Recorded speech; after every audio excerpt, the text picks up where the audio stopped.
Welcome to SportsBeat KC, the Kansas City Star's daily sports podcast. It's Thursday, November 17th, and I'm Blair Kirchhoff. The last best chance for keeping the Chiefs from a seventh straight AFC West title happens on Sunday Night Football when Kansas City visits the LA Chargers.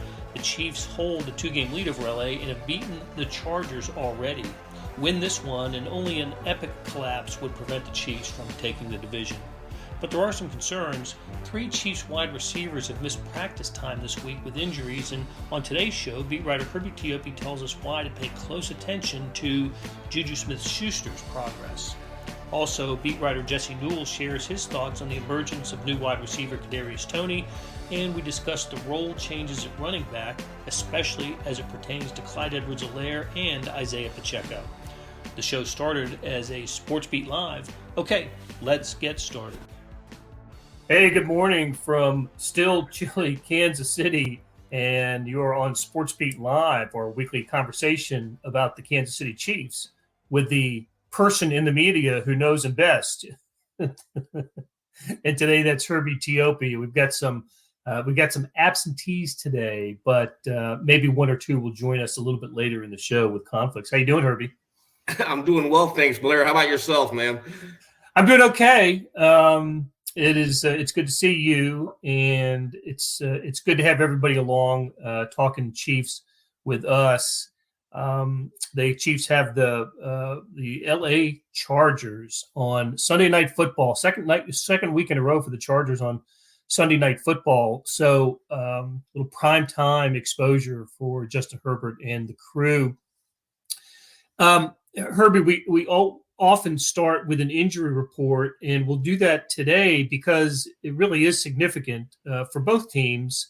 But let's start with the one that we like to talk about, and that is the Chiefs. And it is especially significant at one position group, and that is the wide receiver. So what's the latest on what's going on with the Chiefs wide receivers?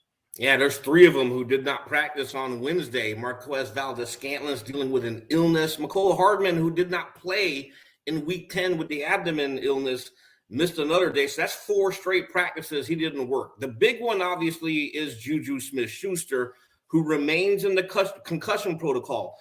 I think when you look at this game, this might be a stretch. This could be because he has to pass a 5-step process.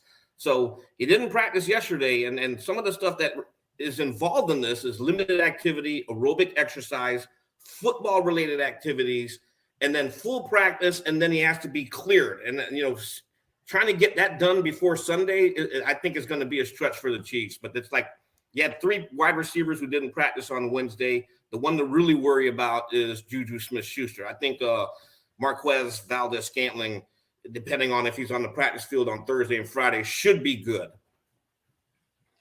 Okay, Jesse Newell's joined us. Hey, Jesse, how you doing? Oh, hey, good. I'll unmute myself. This is 2022 now. I have had enough experience on Zoom calls. I should be able to handle this, We're counting on it. So Herbie, what if the Chiefs do come up short at wide receiver this week, and it's and they're at Justin Watson, Kadarius Toney, and Sky Moore? Let's just say that, and MVS isn't available, along with JuJu Smith Schuster and Mecole Hardman. What would the Chiefs do? Sounds like a break glass in case of emergency situation. What would the Chiefs do for depth at wide receiver? Well, you have Marcus Kemp currently on the practice squad. You also have second-year pro Cornell Powell, and they have another wide receiver on the practice squad, but I don't think they're going to elevate him. The only ones that make really good sense there would be Marcus Kemp, because you need someone on special teams.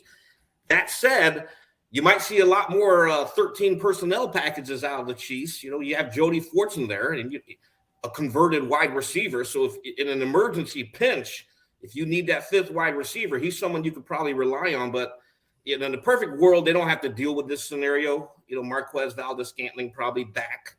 But like I said, JuJu Smith Schuster is the one I'm thinking, when knowing how the concussion protocol works, that's going to be they're going to be really pressed for time to try to get him cleared before Sunday.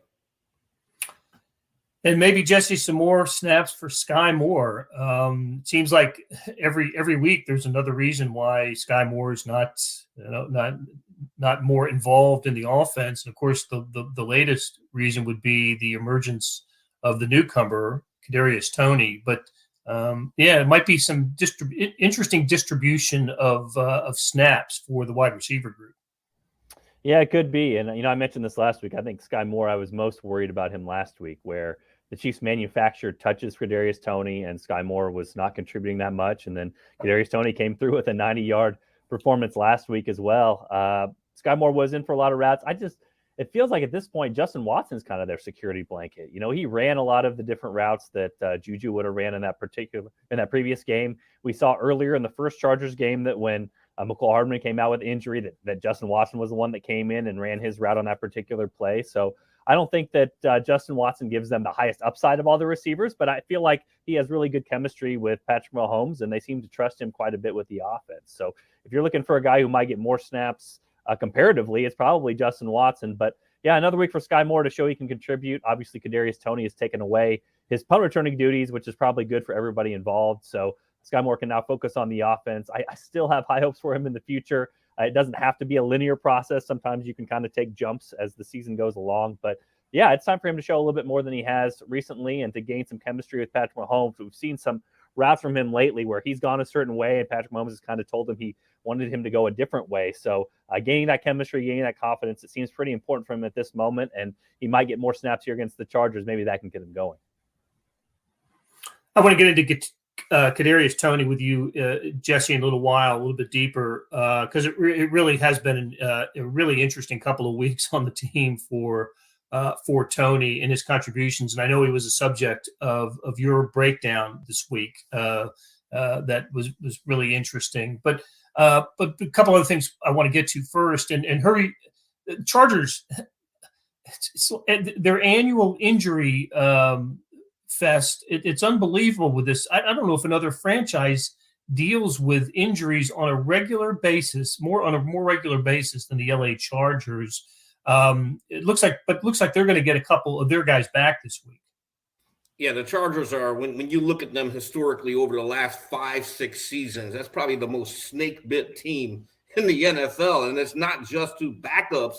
It's their primary guys. Bosa still hasn't he's still out. But, they're looking, maybe they'll have Keenan Allen and Mike Williams back on the field at the same time. They put in a limited practice on Wednesday, and I know Coach Brandon Staley told the Chargers reporters it was just individual position drills.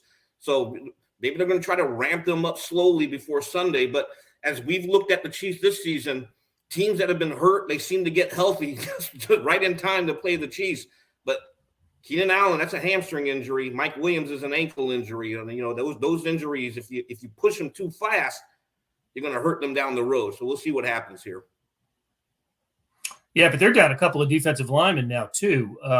That's where they're really hurting it on the defensive line. I think they ended last week's game against the 49ers with 3 healthy interior defensive linemen. So they have, and Bosa's not.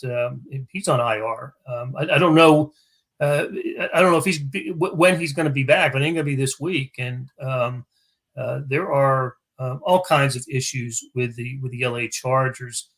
Nevertheless, this is a 5-4 team, 2 games behind the Chiefs. Chiefs have already beaten LA earlier this season in what I'll call the Jalen Watson game, where he had the interception return the length of the field for the biggest play of the game.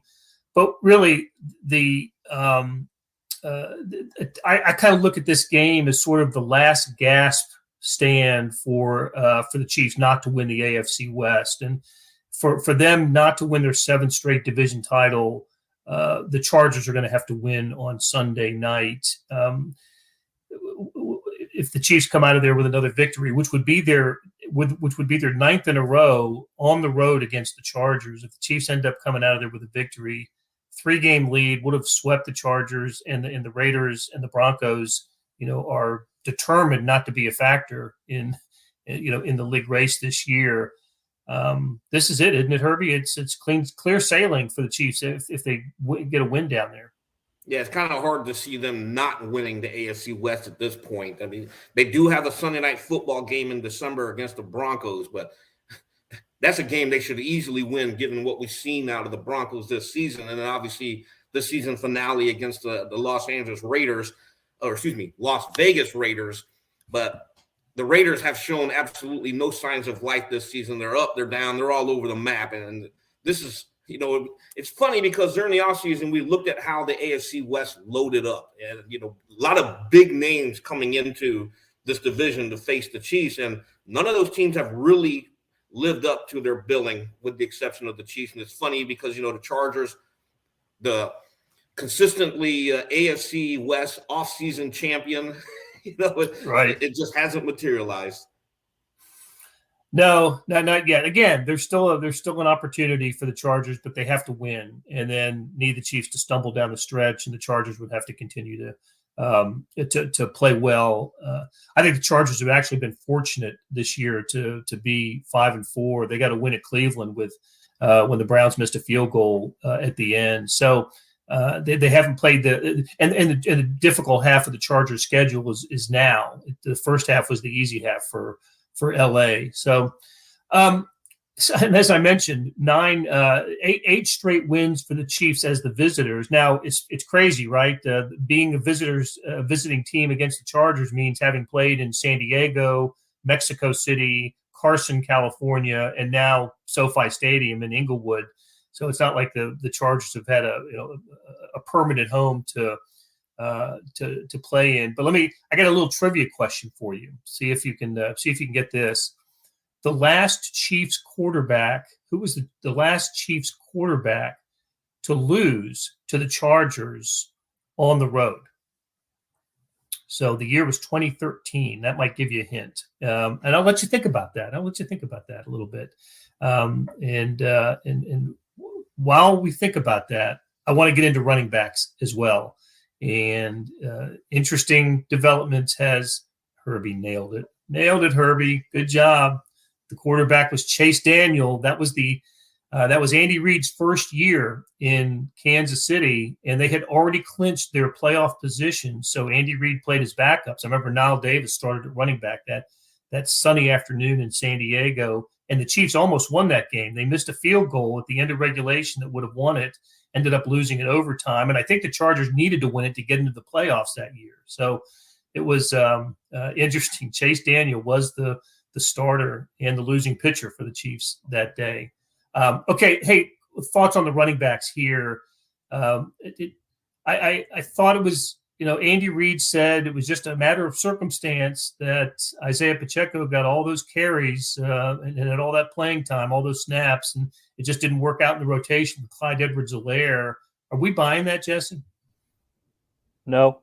In a word, no. No. So Andy Reid, I give him credit for this. Like, the last thing he wants to do is make waves when he talks to the media, when he talks to reporters. He just does not want to be a story topic. He doesn't want to, when he's asked about former players, he's complimenting. When he's asked about other teams, he's complimentary. I mean, he's just sort of perfected this at this time to like not stir up the waters. You know what I mean? So right now you have a guy in Clyde Edwards-Helaire who has been used to being the starter, who's a former first-round pick, who obviously got demoted this past game, and you just don't want to disrupt the waters. So I think you say what Andy Reid said, which is, hey, that's how the game played out. Still need Clyde. Obviously, this team is still an injury away from having Clyde as potentially its primary back, and Jerick McKinnon still being its third down back. So you try to massage these things. You try to do that. But I think you saw pretty clearly that Isiah Pacheco gave this team more juice last game. And so I think he's going to have an opportunity to go in there and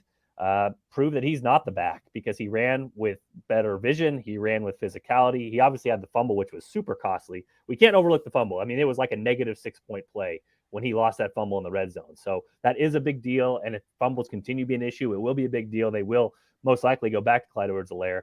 But right now, it's a matter of first, I think. And Clyde Edwards-Helaire has been really good for the Chiefs in the passing game. He's not as reliable as a pass blocker. That's why we see McKinnon there a lot, I think. And as far as a runner goes, even if you know where you're supposed to go, I think Isiah Pacheco is giving them more speed, more impact, more physicality, and has brought more life and energy to the offensive line by running behind them and getting extra yards by being physical. So I think that this is Pacheco's job to lose at this point, but I think Andy Reid, as probably a good coach would do, is trying to massage this as best as he can with Clyde Edwards-Helaire and trying to make sure that they don't lose him, because in a very important game this year, they might still need him in there to be able to make a huge impact.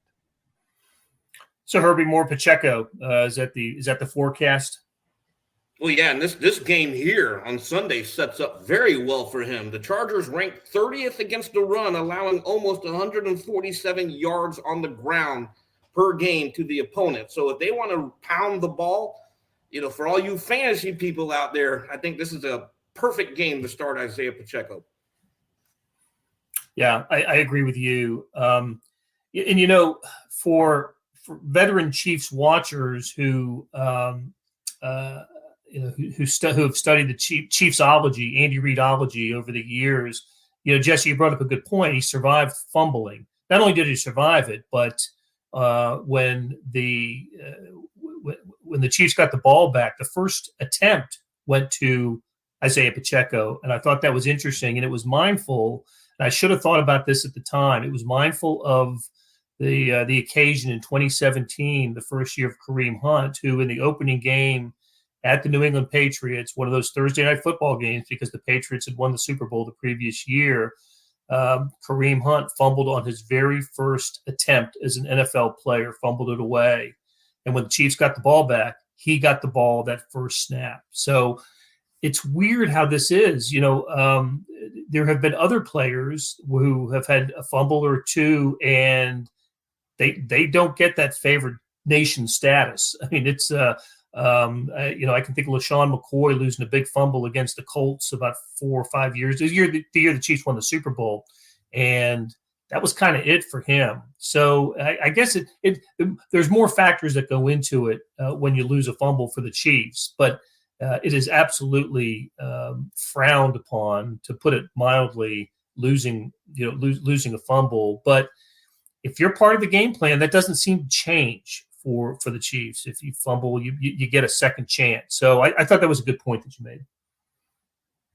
Yeah, they've been high on him since training camp. I mean, I know Sam has come in here sometimes that he hasn't seen it. He doesn't understand potentially yet, but we've talked about this point before, but every national reporter who made their way through St. Joseph, one of their 5 things to watch or 5 things to know about the Chiefs was like, they love this kid, 7th round pick Isiah Pacheco. So, Clyde had every opportunity to win the job, keep the job. He was their number 1 back to start off the season. He was getting most of the first rep carries, all those sorts of things. But, right or wrong, it just, the juice just isn't there. And I think you see a different mentality. And, these are, as much as my cold heart here wants to just talk about the numbers and the statistics and the analytics and at black and white, I think you see guys feed off of Isiah Pacheco's energy. You see him on the sidelines when the defense is out there and he's trying to pump up the crowd. You see him after runs kind of hopping up and pumping to the crowd and, moving forward. And I think when you see him also break tackles, we saw this on the last run, that 3rd and 4, where he pushes past a couple guys, he puts his shoulders down, he bounces off guys, gets extra yardage. I think offensive linemen see that, and then they want to block harder for him. So part of this is just a little bit of the psychology of the game too. And I think right now that Isiah Pacheco is giving them more of that part. And going back all the way to St. Joseph, where I was Mr. Ronald Jones, I just thought from the very beginning, the Chiefs could use a back who, if it's blocked for 4 yards, they get 6. If it's blocked for 3 yards, they get 5. If it's blocked for 5 yards, you get 8. And too many times they weren't getting that early in the season. Now with Pacheco, especially this last game, it seemed like that's what was happening. And so those things can kind of feed off each other. I think we saw that last game with Pacheco, and I think that's why he'll get the first opportunity again coming up this Sunday against the Chargers. So when you think about the position group, there seems to be a role, kind of a easily identifiable role for 2 of them. For Pacheco, it is what you suggested, the energy giver, the guy who runs with a little bit of attitude and anger and gets extra yards because of that, I think, and can move a pile a little bit. And with Jerick McKinnon, my gosh, just go, search around on social media and look for the clip of him blocking 2 players in pass pro against the Jaguars on Sunday. It is a marvel, the pass protection ability of Jerick McKinnon. And of course, I think he's the best slip screen guy too. The guy to execute the chip block and then slip out and catch the screen. And and pick up and follow his blocking. I think he does that. He's a veteran, and I think that comes from being just a veteran player. So that leaves a third running back whose role I'm trying to come to terms with right now, and I don't know what it is for Clyde Edwards-Helaire.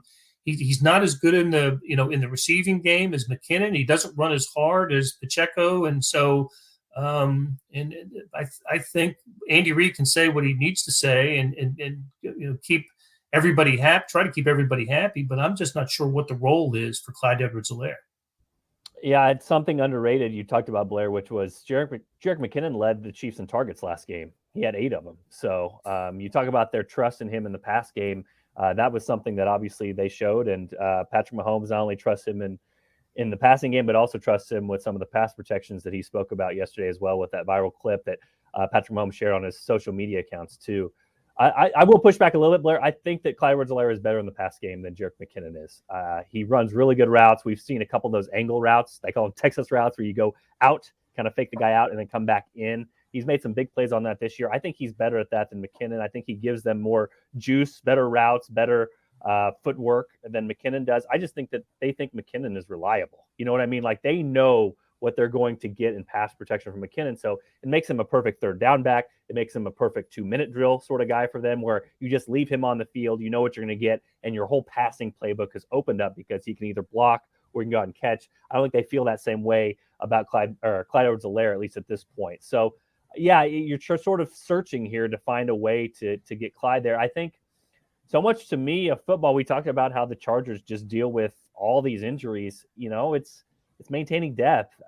This is, Pacheco's on the injury report this week for a quad, I think it is. Everybody gets banged up. It's a violent sport. So I think there is a part of this. If you're Andy Reid and the Chiefs, Clyde Edwards-Helaire is better than a replacement level back. I mean, and he knows the system. He's been around.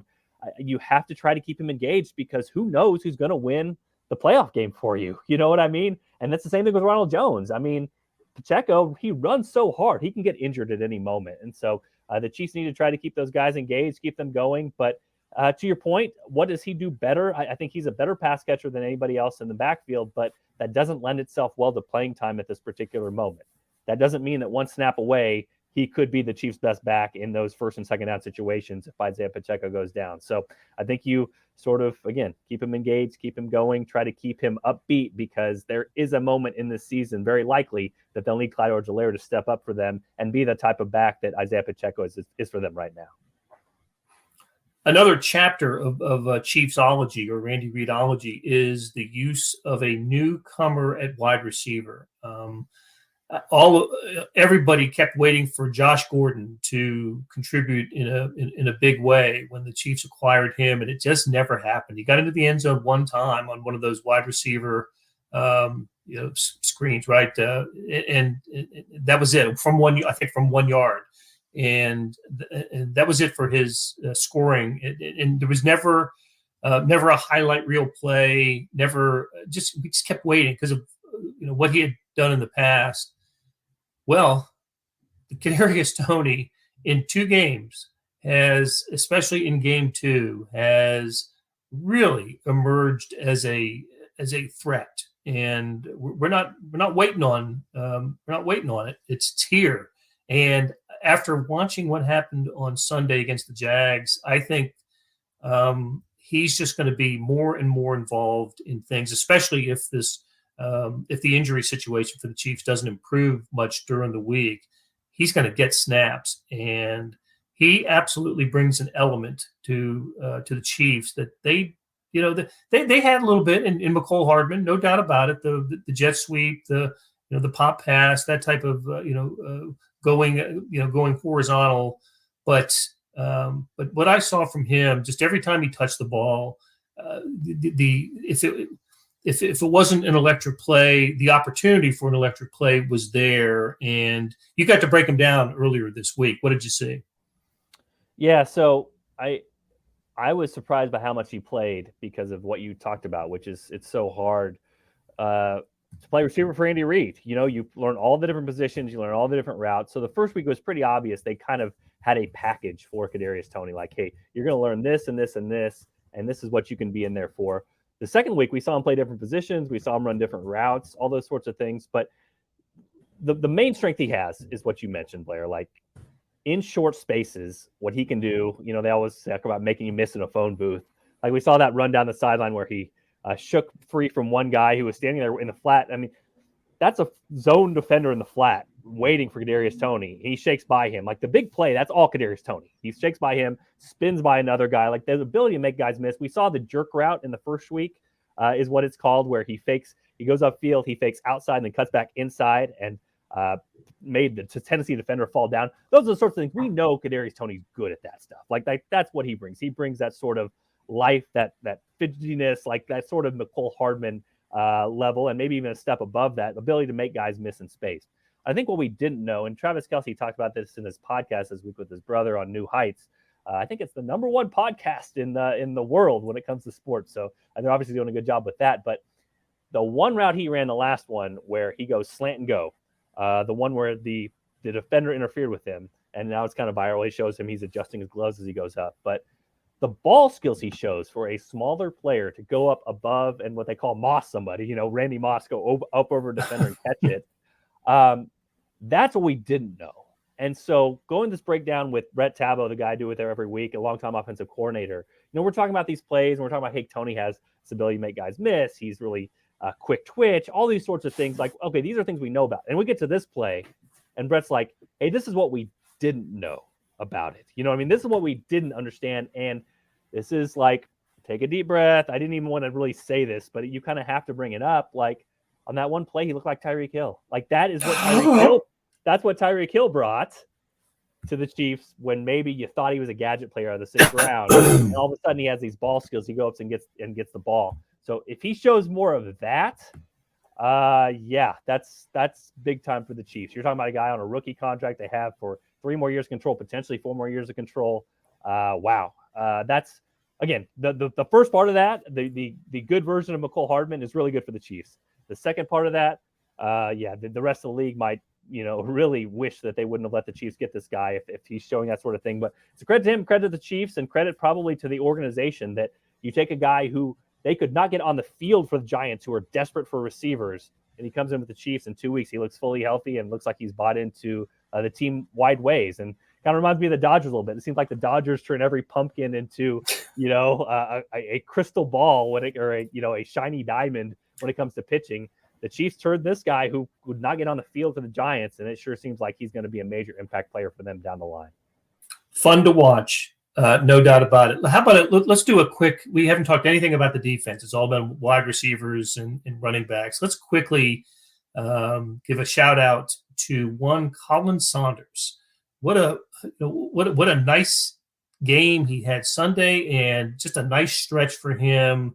Kind of been waiting for this ever since the Chiefs drafted him, and fans were sold on his athleticism. Came from a small school, right, an FCS school, and the Chiefs had just been through that with Tano Passanio, who went to Villanova but never really emerged for the Chiefs. Still in the NFL, but just kind of never emerged for the Chiefs. And Colin Saunders, coming from a small school, plays inside, of course, where Tano was outside, but really got a sack and moves really well. And against,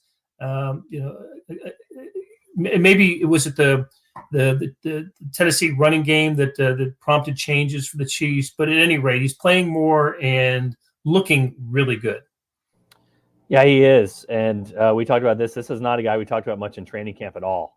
So he's emerged over time. And frankly, the Chiefs have had to have him emerge. That interior spot next to Chris Jones, it's been kind of a mess this year. Derek Nottie has been, just being frank, one of the biggest disappointments for the Chiefs on defense this year, based off what we've seen from him earlier. Taylor Stallworth has gotten limited snaps and been, frankly, pretty unproductive with those limited snaps. We've seen George Karlaftis go inside, kick inside on third down scenarios, which has allowed Chris Jones to get outside. But as far as a run-stopping defender and a pass rusher, frankly, next to Chris Jones on the inside, who is always mostly going to get single coverage, that answer has been Colin Saunders. And so we talk about depth and how good teams can overcome injuries. That is still a spot where the Chiefs are pretty lucky and pretty happy right now with Colin Saunders. And if he goes down, I think they'd be pretty worried because that's been the one guy who's been a run stuffer in the middle and the one guy who's shown some production from the pass rush side as well when they've kept Chris Jones on the inside. So we'll see how it all plays out. But, man, if Derek Nottie started playing a little bit better, I'd feel a lot better about this interior. But when he hasn't, Colin Saunders has moved himself into that starting role, so he deserves credit for being the leader of what he calls Stuff Nation this week. He says the run defense is up to him, and he's done a great job, a better job of anchoring than anybody else on the defensive line outside of Chris Jones. So he deserves a lot of credit. He's played really great this last couple of weeks. It's great to see it, too. He's a big personality guy and great to talk to after games. Okay, you're our official prediction guy for the Star. I don't know if you've made it yet, but share with us a way you're kind of leaning for Chiefs Chargers on Sunday Night Football. Yeah, it's a tricky one. It is due later today, so I just got on with radio here at 8:10, and so kind of held off on the official one. And I think I'm probably leaning Chiefs win, but not by much. But there's so many factors here at play. Like, again, you think about, all these guys are coming back for the Chargers, but how good are they going to be? It reminds me of the 49ers game where, like, Charvarius Ward rushed himself back and looked nothing like himself that he's been the rest of the season, which has been really, really good, and the Chiefs burned him a couple times. So these guys coming back, how much of an impact does it make? I don't know, because how good are they going to play is the real question. I know the Chargers have been playing with receivers that they basically pulled off the street here the last few weeks, so it can't be worse than that probably, but how much better will it be? I don't know. Justin Herbert's become check down Brown with those guys. He doesn't trust his protection. He throws short passes, and he's been really accurate, but how much can you dink and dunk your way to success against the Chiefs? That's a question that remains. So I'm thinking probably the Chargers will lose this one, but probably be closer than what Vegas says. But like you said, Blair, I was looking up the numbers. Greater than 99% chance the Chiefs win the AFC West if they beat the Chargers. It's 98% if they tie. It's 88% if they lose. So wrap this thing up. It is totally Dunsky if the Chiefs are able to win this week. And if they're able to get out of there with a close win, I'm sure everybody would take that, even if it might be a little bit closer than fans would anticipate or Vegas anticipates, or maybe a little bit closer down the stretch than people would want. Yeah, Chiefs win, and it becomes the race for the overall number one seed in the AFC, which they have right now. But a loss to the Chargers, and if the Bills win, well, we'll see. We'll have to see. The Bills just own the tiebreaker. The Bills are right now third in the AFC East behind the Dolphins and the Jets because of those tiebreakers. But that'll do it for today. Thanks to George Howard for producing today's show, and to our SportsBeat KC production crew of Monty Davis, Randy Mason, and Jeff Rosen. Tip of the cap to Herbie Teope and Jesse Newell for sharing their insights. Morning Sports Edition was 48 pages today, full of news, features, and results. It's America's top digital sports page. I'm convinced of it. See what I mean by going to liveedition.kansascity.com. Thanks for listening, and we'll be back soon with another edition of SportsBeat KC, where we talk sports in Kansas City every day.